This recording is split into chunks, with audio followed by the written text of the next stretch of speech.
Peddireddy Ramachandra Reddy AP రాజకీయాల్లో పరిచయం అక్కర్లేని పేరు. అత్యంత సీనియర్ లీడర్ గా ఎస్టాబ్లిష్ అయ్యి అసలు ఓటమరిగని నేతగా అతను ప్రజల మనసు గెలుచుకొని శాసనసభ్యులుగా కొనసాగుతున్నారు. అతనే కాదు, అతని కుటుంబ సభ్యులు కూడా, ఒకరు ఎంపీగా, వాళ్ళ తమ్ముడు ఎమ్మెల్యేగా ఈ రాజకీయాల్లో కొనసాగుతున్నారు. అలాంటి పెద్దిరెడ్డి రామచంద్రారెడ్డికి చాలా ఇబ్బందికర పరిస్థితులు వచ్చాయి. కావాలని నన్ను టీడీపీ ప్రభుత్వం, కూటమి ప్రభుత్వం ఇబ్బందులకు గురి చేస్తుంది అని చెప్పి ఆయన ఆవేదన వ్యక్తం చేస్తున్నారు. ప్రస్తుతం నాతో పాటు ఉన్నారు ఎమ్మెల్యే పెద్దిరెడ్డి రామచంద్రారెడ్డి గారు, మాజీ మంత్రి. ఒకసారి అడిగి తెలుసుకుందాం. సార్ నమస్తే. మిమ్మల్ని కూటమి ప్రభుత్వం టార్గెట్ చేసింది అని చెప్పి మీరు చెప్తున్నారు. పర్సనల్ గా తీసుకొని అనేక ఇష్యూస్ థెరపీకి తీసుకొస్తున్నారు అని చెప్తున్నారు. జగన్ గారి టార్గెటా, పెద్దిరెడ్డి గారి టార్గెటా చంద్రబాబు నాయుడు గారి కంటే? జగన్ గారు టార్గెటే, పెద్దిరెడ్డి టార్గెట్. కాకపోతే జిల్లాలో ఉన్నాను నేను, ఆయన సొంత జిల్లాలో. చంద్రబాబు నాయుడికి వ్యతిరేకంగా పనిచేశాము గత ఎన్నికల్లో కానీ అంతకుముందు కానీ. ఎప్పుడు కూడా వారికి మాకు ప్రత్యర్థి రాజకీయాలు ఉంటాయి తప్ప సానుకూలంగా ఎప్పుడు కూడా లేము. మరి ఇలాంటి పరిస్థితుల్లో ఆయన అధికారంలోకి వచ్చాడు. మరి కోపం కట్టలు దించుకొని మా మీద రియాక్ట్ అవుతూ ఉన్నాడు. సామాన్యంగా సహజంగానే ఉంటుంది, దాన్ని మనం ఎదుర్కోవాలి. రైట్. అంటే ఏ ప్రభుత్వం అధికారంలోకి వచ్చినా ఒకరిపైన ఒకరు ఆరోపణలు చేసుకోవటము, గత ప్రభుత్వంలో ఇన్ని అరాచకాలు జరిగాయని చెప్పడం అనేది కామన్ అయిపోయింది. కానీ ఇక్కడ పర్సనల్ అటాక్స్ వరకు వెళ్ళి చంపటము, అనేక దాడులు చేయటము, విగ్రహాలు పగలగొట్టడం, ఈ ఇష్యూస్ అన్ని చూస్తున్నప్పుడు ఏపీలో రాజకీయ పరిస్థితులు ఎలా ఉన్నాయి అనే మాటకి మీ సమాధానం?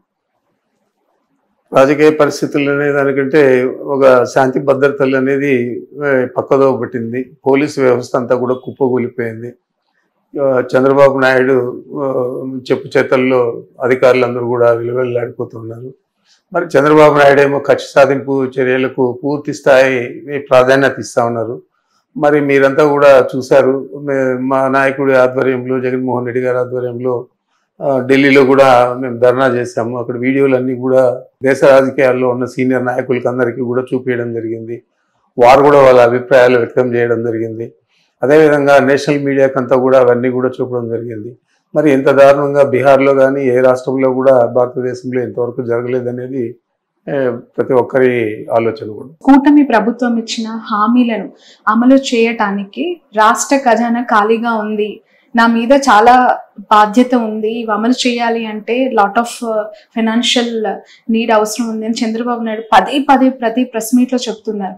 మొత్తం డబ్బా పెట్టని ఖాళీ చేసేసింది వైసీపీ ప్రభుత్వం. అంటే సంక్షేమ పథకాలకే ఇచ్చేసారు, ఇంకా అమౌంట్ ఏమీ లేకుండా చేసేసారు అనేది ఎలా క్లెయిమ్ చేసుకుంటుంది వైసీపీ దీన్ని? ఈరోజు మనం పరిస్థితి చూస్తే 2019 ఎన్నికలైన తర్వాత జగన్మోహన్ రెడ్డి గారు ఏమైతే హామీలు ఇచ్చారో అవన్నీ కూడా తూచా తప్పకుండా అమలు చేస్తాం 2024 దాకా కూడా.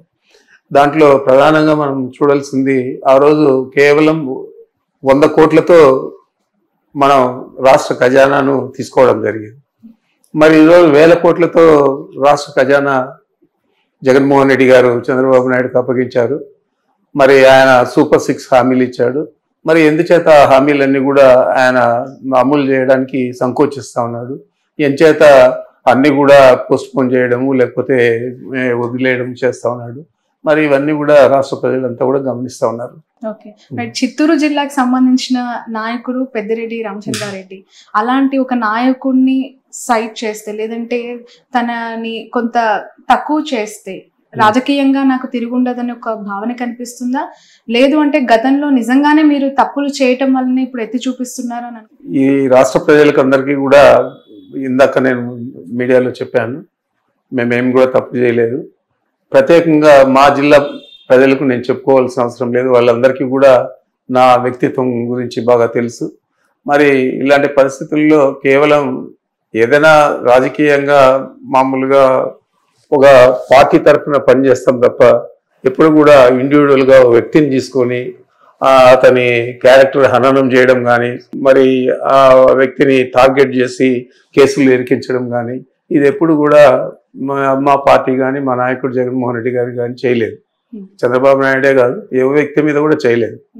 మరి ఈరోజు చంద్రబాబు నాయుడు కొత్తగా ఈ ఆలోచనతో ముందుకు వచ్చాడు కాబట్టి తప్పకుండా కొన్ని ఇబ్బందులు ఉంటాయి, అయినా కూడా ధైర్యంగా ఎదుర్కొంటాం. రాష్ట్ర ప్రజలకందరికీ కూడా తెలియజేస్తాం. మేమేం తప్పు చేయలేదు, ఏదైనా తప్పు చేస్తుంటే శిక్షకు అర్హులు. అదే కాకుండా ఏ కేసులు పెట్టినా కూడా అవన్నీ కూడా తప్పుడు కేసులు అనేది కూడా నిరూపిస్తాం ఈ రాష్ట్ర ప్రజలకు అని చెప్పి తెలియజేస్తూ ఉంటారు.